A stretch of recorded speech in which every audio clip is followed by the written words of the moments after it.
네, 1번지 여론 금요일에 반가운 얼굴 세 분입니다. 이은영 휴먼앤데이터 소장, 최수영 메시지 컨설턴트, 박진영 대구 가톨릭대 특임 교수 세 분 함께합니다. 어서 오십시오. 네, 안녕하세요. 안녕하세요. 네, 안녕하세요. 반갑습니다. 자, 소장님, 네, 이번 주 여론조사 궁금합니다. 어떤 것들이 영향을 미쳐서 어떤 변화가 왔을까 궁금한데 오늘 어떤 조사부터 한번 살펴볼까요? 일단은 어저께 나온 MBS 전국 지표 조사하고요. 어저께. 네, 그리고 이제 KBS 한국 리서치 조사를 좀 중심으로 보려고 합니다. 예. 그 어저께 나온 MBS 조사는 17일에서 19일 성인 남녀 1,000명 대상으로 조사를 했고요. 가상 번호를 이용한 전화 면접 조사로 진행이 됐습니다. 여기서 이재명 후보가 34, 윤석열 후보 33, 심상정 후보 3, 안철수 후보 12% 이렇게 받아서요. 그 일단은 지금 그 16일 날 예. 그 MBC 스트레이트 보도 이후에 여론의 흐름이 어떻게 바뀌었는지와 관련해서는 윤석열 후보는 상승세 일단 그리고 이재명 후보는 소폭 하락이거나 아니면은 유지 이렇게 좀 봐야 될 것 같아요. 그리고 안철수 후보도 그 여기도 소폭 하락 또는 유지 이렇게 봐야 될 것 같거든요. 예. 그래서 2강 1중 구도로 지금 구도가 좀 편제가 된 것으로 나왔습니다. 가장 궁금한 게 김건희 씨 통화 내용이 방송이 됐지 않습니까? 네. 방송 못 나가게 하려고 국민의힘이 가처분 신청하고 그렇게 예를 썼는데도 네. 방송을 했고 그랬는데도 윤석열 후보가 내려가지 않고 오히려 올라갔다. 한 가지 더 보고 한번 생각해 볼까요? 네, 그 머니투데이 일단은 지금 그 KBS 갤럽 거로 예. 보시면은요, 그 KBS가 한국 리서치에 의뢰해가지고 그 지난 17일에서 19일까지 또 성인 남녀 1,000명 조사고요. 방법은 가상번호와 전화 면접 조사로 진행이 됐습니다.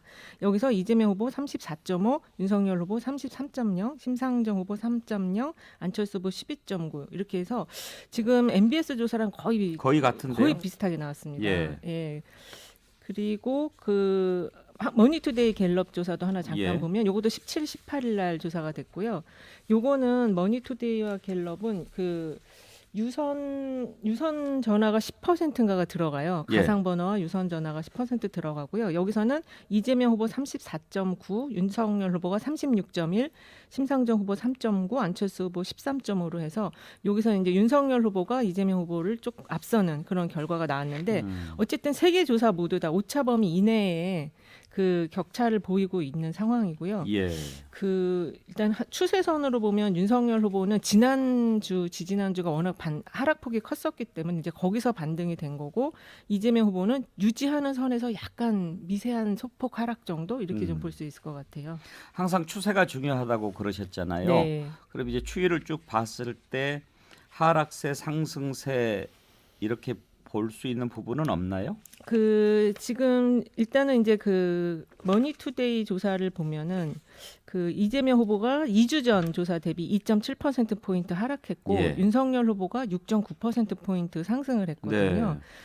그래서 윤석열 후보의 상승폭이 좀 있다 이렇게 좀 볼 수 있을 것 같습니다. 그리고 이제 안철수 후보는 지금 전체적으로 조사를 보면은 한 12에서 17까지 오늘 갤럽이 아침에 나왔는데 네. 거기서도 또 17%가 나와서 아, 어쨌든 지금 추가적인 반등을 지금 만들지는 못하지만 그렇다고 특별히 하락하지도 않는 이런 안철수 후보는 그런 흐름인 것 같아요. 오늘 나온 것 갤럽은 18일부터 20일까지 전국 성인 1,002명을 대상으로 한 거지요. 네, 그렇습니다. 이건 이재명 34, 윤석열 33, 안철수 17 이렇게 나왔는데 34, 33이 가장 많이 보이는 네, 숫자라고 그렇습니다. 한다면 다른 여론조사도 물론 있지만 지금은 이 정도 네. 오차 범위 안에서 있는 게 가장 일반적이다. 네, 이렇게 그렇게 볼 볼 수 수 있겠고요. 네. 안철수 후보는 12에서 17까지 나오지만 일단 안정적인 두 자릿수는 확보됐고 네, 15% 내외에서 왔다 갔다 한다. 네, 그렇습니다. 이렇게 일단 볼 수 있겠죠. 네. 자, 그러면 그런저런 변수가 있었는데 왜 이재명 후보가 그대로 있고 윤석열 후보는 오히려 올라갔을까 하는 건데 이은영 소장님 분석을 먼저 들어볼까요? 일단은 그 이재명 후보는 구도 변화하고 관계가 굉장히 깊은 것 같아요. 아. 그래서 삼자 구도로의 변화 속에서 이재명 후보가 그 중도와 여성과 뭐 30대, 20대 이쪽이 갖고 있던 표를 지금 잃었어요. 그래서 소폭 하락한 부분도 있고 아니면 그냥 유지하는 부분도 있는데 좀 전체적인 흐름은 약간 하락했다 이렇게 볼 수가 있고요. 윤석열 후보 같은 경우는 이제 그 부인 배우자의 리스크 부분이 그러니까 이제 제가 볼 때는 그 내용에 대해서는 문제되는 소지들이 많긴 하지만 이게 사적인 대화였다는 점 그리고 이전에 이제 그 배우자에 대한 어떤 그 여러 가지 뭐 루머성 이야기들이 굉장히 많았잖아요. 그거를 이번에 확인하면서 사람들의 이미지가 좀 비호감이 개선된 측면이 있다. 아하. 그렇지만 이제 이 지금 갖고 있는 여러 가지 뭐 무속인 논란이라든지 이거는 잠재불씨로 계속 가져가고 있기 때문에 이제 이런 것들이 앞으로 어떻게 영향을 미칠 것인가. 하지만 단기적으로 이번 사안에서는 윤석열 후보에게는 그렇게 영향이 크지는 않았다. 이렇게 정리할 수 있을 것 같습니다. 예. 최수영 컨설턴트 일단 그 부분에 좁혀서 한번 네. 이야기를 해보죠. 김건희 씨 통화 내용이 방송이 됐는데 네. 왜 윤석열 후보가 더 올라갔을까요? 그러니까 저는 제가 방송에서 가끔 제가 정치의 그 현실 중에 하나 예상되는 변수는 변수가 아닌 거죠. 돌출하고 깜짝 놀라야 그게 변수로서의 가치를 지니고 그것이 어떤 정치판에 영향을 끼치는 이제 요인으로 작용을 하는데 김건희 리스크는 예상되는 변수였어요. 그러니까 일종의 상수에 가까운 변수였기 때문에 저는 이게 영향을 미치지 못했다고 네. 생각을 하는 겁니다. 그래서 그리고 만일 우리가 얘기하잖아요. 그 녹취록 내용 속에 그야말로 킬러 컨텐츠가 있었다라면 얘기가 달라지는데 누구나 예상할 수 있는 얘기가 나왔어요. 그리고 저는 민주당의 공격 포인트가 오히려 미투 이런 거를 공격해야 되는데 이게 이제 자기들에 대한 또 잘못이 소환되니까 무속인으로 논란을 집중시킨 것도 그러니까 이건 잠재적 불신 우리 소장님 말씀하신 거로 잠재적 불신은 분명하지만 이게 현실 타격으로 나타나지 않았기 때문에 지지율 변화가 이렇게 고착됐다고 생각합니다. 그래요. 예상되는 변수는 변수가 아니다. 지난주 스트레이트 방송 보고요. 방송 전에 예상했던 반응을 한마디로 한다면 세상에였을 거예요. 그렇죠. 세상에 저런 말을 하다니 뭐 예, 이랬는데 그 말이 아니고 어떤 반응이 나오냐면 뭐야 이거였어요. 예. 그러니까 그 뭐야는 두 가지인데 일단은 김건희 씨 통화 내용 뭐 엄청나게 뭐가 있을 줄 알았는데 뭐야 뭐 겨우 이 정도야 하나. MBC 뭐야? 그렇죠. 뭐 그렇게 싸워서 하더니 겨우 달랑 뭐 20분 이거 내놓고 다음 주에 또 한다고 들은 것도 없는데 이런 반응이 박진영 교수 혹시 실망감이 오히려 그쪽으로 반사된 거는 아닌가요? 실망감이라기보다는요 위험 요소의 해소 요 부분이 저는 그 지지율로 반영이 된 것 같아요. 특히 20, 30대 남성들이 김건희 씨 관련돼서 팬클럽도 만들고 하면서 거기에서 뭐 지지율이 올랐지 않나 이런 생각이 들고요. 그럼에도 불구하고 우리 이은영 소장님 말씀하신 것처럼 이 무속, 영적 이 문제는 이 최순실 논란을 다시 이제 떠올리게 하면서 잠재적 위험 요소로 계속 축적되어 있다 이렇게 보여지고요. 예. 이것이 중도층으로 확산되는 데는 당연히 이제 걸림돌로서 앞으로도 작동할 것이다 이렇게 보여집니다. 일단 MBC가 이번 주 한다고 예고를 했다가 안 하기로 했다면서요, 최수영 컨설턴트? 네, 뭐 저도 뭐 이렇게 할 거라고 생각은 저도 했는데 그러나 안 하는 게 저는 결정이 확실히 잘 된 걸로 봐요. 왜 안 하기로 했을까요? 저는 뭐 이건 이유는 두 가지죠. 이미 뭐 유튜브에 다 녹취록 원본이 공개가 됐는데 그것을 뭐 공영방송이 다시 또 편집해서 튼다면은 그거는 그야말로 뭐 유튜브 따라하기도 아니고 재방송 송출도 아니고 그거는 공영방송으로서의 존재 가치에 굉장한 그 의문부호를 남기는 사안이기 때문에 아마 MBC가 드랍한 것 같고 그다음에 국민의힘이 또 가처분 신청내는 것도 얼마나 또 격렬하게 공격했습니까? 뭐 예. 그런 점들도 좀 고려가 됐겠죠. 그런 부분이 있겠죠. 박진영 교수도 MBC 스트레이트 방송 안 하기로 한 거는 잘한 선택이라고 보십니까? 해도 효과가 없지 않습니까? 그리고 역으로 저기 하는 말로 국민의힘의 그 분노만 부추기면은 그렇죠. 좀 혹시 MBC가 좀 이재명 후보 욕설도 똑같이 방송해라 이런 국민의힘의 요구도 부담스러웠을까요? 그런 부분은 아닌 것 같아요. 그 부분에 대해서는 사실 이미 오래전 일이기도 하고 이미 대한민국 웬만한 국민들은 그런 욕설이 있다는 걸 다 알지 않습니까? 그리고 실제로 그것도 욕설을 틀지도 못하지 않습니까? 네. 계속 삐삐삐 하겠죠. 그러니까 예. 3분의 1이 삐삐. 삐삐삐 하고 말이죠. 근데 욕설을 들어야 하나요?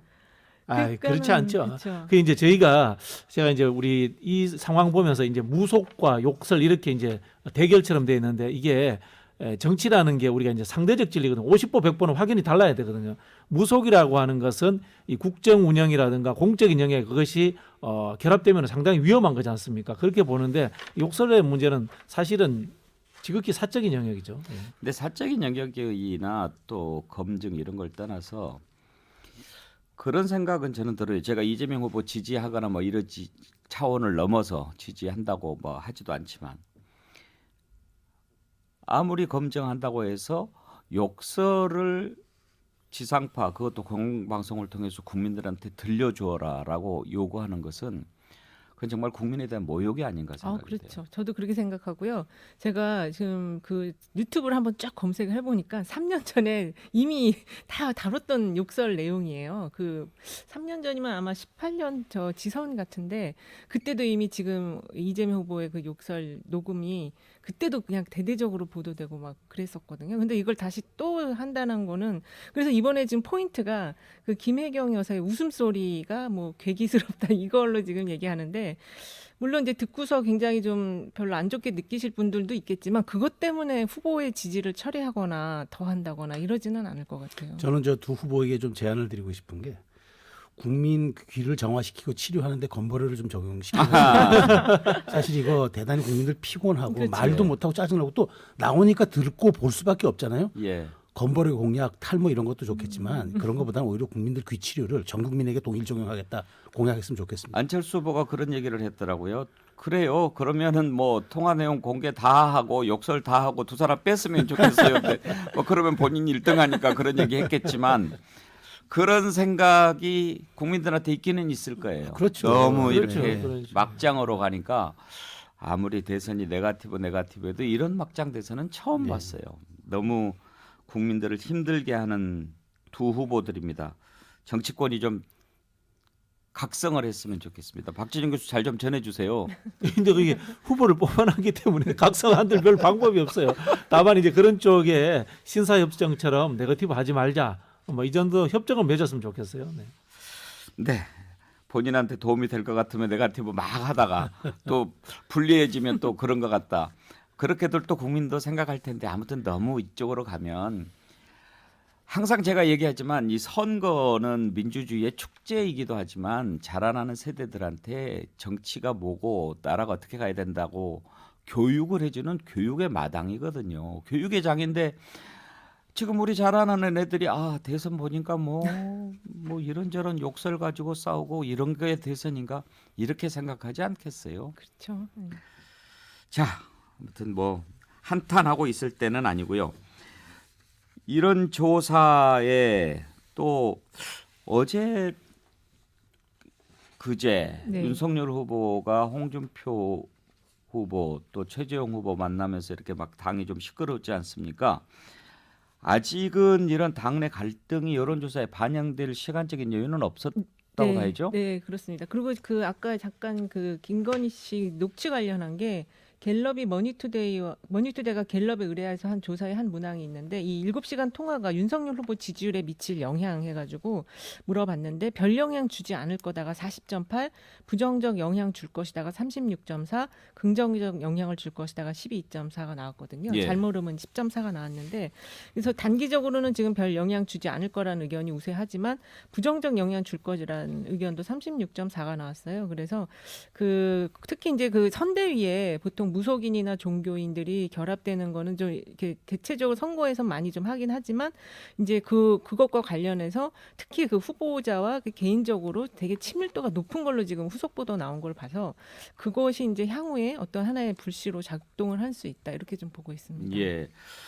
후보들 여론조사 봤는데 정권 교체 여론 부분은 혹시 변화가 좀 있었습니까? 정권 교체 여론도 지금 아직은 변화가 없는데요. 지난번에 그러니까 저희가 한 3주 전에는 그 정권 교체 의향이 좀 많이 좀 줄어들었었거든요. 근데 지금 이 3자 구도로 바뀌면서 정권 교체 의향이 좀 같이 지금 상승이 된 상황이에요. 그래서 50대 초반 정도 지금 이제 각 조사들 좀 다 보니까 정권 교체 의향이 한 50에서 53 정도 나오더라고요. 예. 그래서 지금 그 이재명 후보가 이제 최근 우리가 지난주까지는 20대 지지율 하락 부분에 대한 점들을 많이 짚었었는데 이제 구도적인 면에서 이 이재명 후보가 이 구도의 변화를 일으키지 않으면 이 지지율 현재 지지율 고착되지 않을까라는 지지층들의 걱정들은 좀 있는 것 같아요. 예. 한 가지만 더 살펴보죠. 지금 안철수 후보까지는 봤고